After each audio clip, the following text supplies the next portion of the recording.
प्यारे विद्यार्थियों, मैं विजयपाल सिंह सामाजिक विज्ञान के भूगोल विषय के साथ, जैसा कि पिछली वीडियो में हम लोगों ने देखा था, तो हम लोग संसाधन को समझ चुके थे। उसके बाद आ रहा था संसाधनों का वर्गीकरण। तो मैं इसमें आपको बताता हूँ, संसाधनों का वर्गीकरण कई एक आधार पर किया गया है। जैसे सबसे पहला है, आप देख रहे हैं, उत्पत्ति के आधार पर। उत्पत्ति के आधार मतलब कोई ऐसा संसाधन, जो कोई वस्तु, उसकी उत्पत्ति कहाँ से, कैसे, या उसका निर्माण किस प्रकार हुआ है। और ये भी संसाधन दो प्रकार में है, जैव संसाधन और अजैव संसाधन। इसके बारे में हम आगे विस्तार से चर्चा करेंगे। दूसरा है समाप्यता के आधार पर। समाप्यता मतलब वो कब समाप्त होगा, कब तक वो रहेगा, इसके आधार पर बांटा गया है। इसमें भी दो हैं, नवीनीकरण योग्य और अनवीनीकरण योग्य। नवीनीकरण का मतलब वो दोबारा से प्रयोग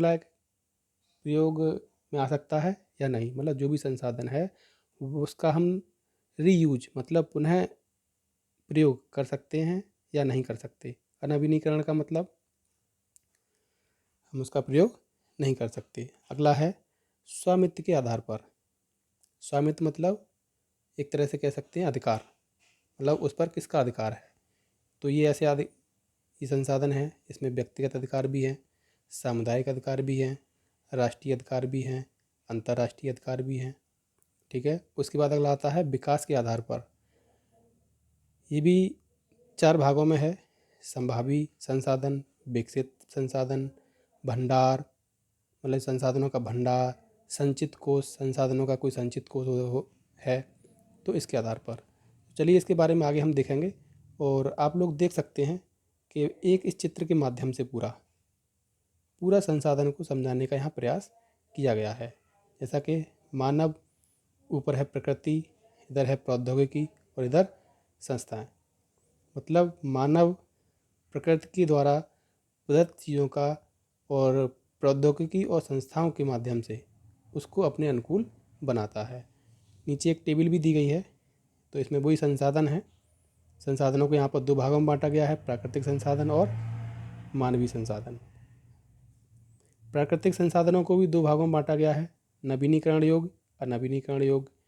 नवीनीकरण को दो भागों में बांटा गया है, सतत अथवा प्रवाह, जैसे पवन और जल। मतलब सतत प्रवाह मतलब जो हमेशा चलने वाले हैं। जैव में है प्राकृतिक वनस्पति और वन्यजीव। अनवीनीकरण योग्य में है पुनः चक्रीय धातु। पुनः चक्रीय मतलब जिनका दोबारा से या एक से दो में बदलने वाली चीज़ें। जैसे लोहा है, लोहा को पहले लोहा होगा, उससे बहुत सारी चीज़ें बनाई जा सकती हैं, है ना। और अचक्रीय जैसे जीवाश्म ईंधन। जीवाश्म ईंधन जैसे मान लीजिए कि पेट्रोल है, उसका एक बार यूज हो गया, उसको हम दोबारा यूज नहीं कर सकते। ऐसे ही आता है मानवीय। मानवीय दो में बांटा गया है, संरचना एवं संस्थाएं, मात्रा एवं गुणात्मक। चलिए आगे हम इसमें विस्तार से पढ़ते हैं। तो सबसे पहले आया था, जो हमने देखा था, उत्पत्ति के आधार पर।